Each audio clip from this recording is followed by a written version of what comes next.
Senior Saraswati academy में आप सभी स्टूडेंट को good afternoon. Paper two education से 6 इंपॉर्टेंट पीवाईक्यू एजुकेशन से है। यहाँ पे आप देखिएगा दो प्रश्न हम आपको कराने वाले हैं। एक आपका हो जाएगा फर्स्ट प्रश्न यहाँ पे देखिएगा और एक आपका सेकंड प्रश्न हो जाएगा। जो आपके प्रश्न भारतीय दर्शन के अंतर्गत आते हैं। ठीक है, यहाँ पे आप सभी स्टूडेंट जानते होंगे कि जो है भारतीय दर्शन दो प्रकार के होते हैं। एक आस्तिक दर्शन होता है, एक नास्तिक दर्शन होता है। ठीक है, तो यहाँ पे जो आपके दो प्रकार के दर्शन है, एक आस्तिक दर्शन हो गया। ठीक है, ये हो गया आस्तिक दर्शन, एक नास्तिक दर्शन हो गया। तो ये आस्तिक दर्शन जो आपका है ये 6 प्रकार का होता है, नास्तिक दर्शन आपका 2 प्रकार का होता है और इसके बारे में आपको डिटेल में भी बताएंगे। ठीक है, और ये 6 प्रकार के जो होते हैं कौन-कौन से नियम होते हैं तो आप सभी स्टूडेंट को पता है। एक आपका सांख्य दर्शन होता है, योग दर्शन होता है, न्याय दर्शन होता है, वैशेषिक दर्शन होता है, वेदांत दर्शन होता है और एक आपका मीमांसा दर्शन होता है। और ये जो नास्तिक दर्शन दिया गया है इसमें आपका जो है बौद्ध दर्शन होता है और एक आपका जो है चारवाक दर्शन होता है और एक जैन दर्शन होता है। तो 3 प्रकार के होते हैं और यहाँ पे ये जो प्रश्न पूछा गया है। ठीक है, तो ये प्रश्न आपका कहाँ से पूछा गया, नास्तिक दर्शन से पूछा गया। तो यहाँ पे देखिएगा निम्नलिखित में से दर्शन शास्त्र। ठीक है, निम्नलिखित में से दर्शन शास्त्र का कौन सा भारतीय संप्रदाय वैदिक प्राधिकार को नहीं मानता है। ठीक है, यानी कि वैदिक प्राधिकार को नहीं मानता, यानी कि नास्तिक दर्शन के अंतर्गत आता है। नास्तिक दर्शन जो होता है वो वेदों को नहीं मानता है। ठीक है, तो ये आपका सी विकल्प आपका सही हो जाएगा। अगला प्रश्न है दर्शन शास्त्र के निम्नलिखित भारतीय समुदायों में से कौन वैदिक प्राधिकार को निरस्त नहीं करता है। इसमें आपका सी विकल्प सही हो जाएगा।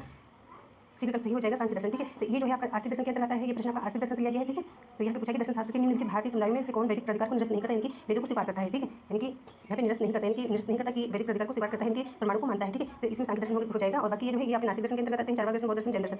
और ज़्यादा डिटेल में यहाँ पे समझने के लिए यहाँ से हम आपको बताते चलते हैं। यहाँ से देख सकेंगे ये जो दिया गया है आपका आस्तिक दर्शन। ठीक है, ये 6 प्रकार का होता है। नास्तिक दर्शन आपका जो है 3 प्रकार का होता है। तो सबसे पहला पॉइंट आपको याद करना है कि ये जो है आस्तिक दर्शन वेदों को स्वीकार करता है। ठीक है, जो आपका आस्तिक दर्शन होता है वेदों को स्वीकार करता है एंड या आप कह सकते हो वेदों में विश्वास करता है। ठीक है, तो एक पॉइंट को हमने 2 प्रकार से आपको बताया है कि आस्तिक दर्शन जो होता है वो वेदों को स्वीकार करता है या आप कह सकते हो वेदों में विश्वास करते हैं, करता है या करते कह सकते हो।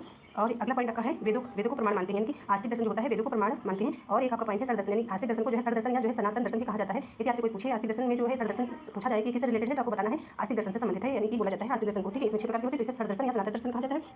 और ये जो 6 हैं प्रकार, तो सांख्य दर्शन महर्षि कपिल जी हैं प्रवर्तक। ठीक है, योग दर्शन में पतंजलि है। ठीक है, और न्याय दर्शन में गौतम है। ठीक है, वैशेषिक में कणाद हो जाएंगे प्रवर्तक आप कह सकते हो या संस्थापक कह सकते हो। और वेदांत में वेदनारायण हो जाएंगे आपके और मीमांसा के अंतर्गत जो जैमिनी हो जाएंगे। तो ये आपको इंपॉर्टेंट है, याद रखना है। ये प्रवर्तक कहिएगा या संस्थापक कह सकते हो। और नास्तिक दर्शन के पॉइंट आपको देखना है। नास्तिक दर्शन में क्या पॉइंट आपको याद रखने हैं दोबारा से।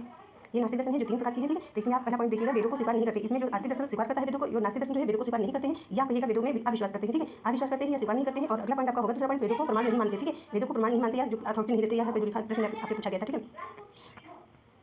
और इसके बाद आपको देखना है अवैदिक, यानी कि नास्तिक दर्शन को जो है तीसरा पॉइंट आपको देखना है। तो अवैदिक या जो है लोकायतन दर्शन बोला जाता है, यानी कि जिस प्रकार से आस्तिक दर्शन को जो है सरल दर्शन हम बोलते हैं। ठीक है, आस्तिक दर्शन को सरल दर्शन बोला जाता है, तो इसी प्रकार से नास्तिक दर्शन जो होता है उसको अवैदिक दर्शन बोलते हैं। ठीक है, या लोकायतन दर्शन बोलते हैं। ठीक है, अब आपको याद हो गया है, आप सभी स्टूडेंट को एक नाम ही सरल दर्शन पता होगा कि आस्तिक दर्शन को सरल दर्शन बोला जाता है या सनातन दर्शन। और ये आपको नहीं पता होगा तो इसको भी आप अच्छे से पढ़ लीजिएगा, नोट कर लीजिएगा अपनी कॉपी में। अवैदिक दर्शन, ठीक है, और लोकायत दर्शन। और इसमें आपको पॉइंट सेट करने हैं जो 3 हमने बताए हैं। बौद्ध दर्शन होता है, आपको याद रखना है आस्तिक दर्शन के अंतर्गत जो है 3 प्रकार के आपके आते हैं दर्शन। बौद्ध दर्शन, तो बौद्ध दर्शन जो है प्रवर्तक संस्थापक कौन है तो गौतम बुद्ध जी है बौद्ध दर्शन के। ठीक है, और चारवाक दर्शन के कौन हो जाएंगे, चारवाक के गुरु बृहस्पति जो है प्रवर्तक हो जाएंगे। ठीक है, और जैन दर्शन के जो है हो जाएंगे महावीर स्वामी जी हो जाएंगे। ठीक है, जैन दर्शन के प्रवर्तक जो है महावीर स्वामी जी हो जाएंगे, जो अंतिम तीर्थकार थे। इनका लिखा छोटा-छोटा। और जो है ऋषभदेव जी हैं जैन दर्शन के अंतर्गत जो प्रथम तीर्थकार थे। ठीक है, तो जैन दर्शन में आपको समझना है, इसमें अलग-अलग बुक्स में अलग-अलग प्रकार दिया होता है। तो जैन दर्शन में जो है प्रवर्तक के तौर पे आपको महावीर स्वामी जी को लिखना है जो अंतिम तीर्थकार है। और जैन दर्शन जो लिखा हुआ है इसमें ऋषभदेव भी लिखा है, प्रथम तीर्थकार थे। ठीक है, तो आपको इतना याद रखना है प्रथम तीर्थकार जो है ऋषभदेव थे, अंतिम जो है महावीर स्वामी थे।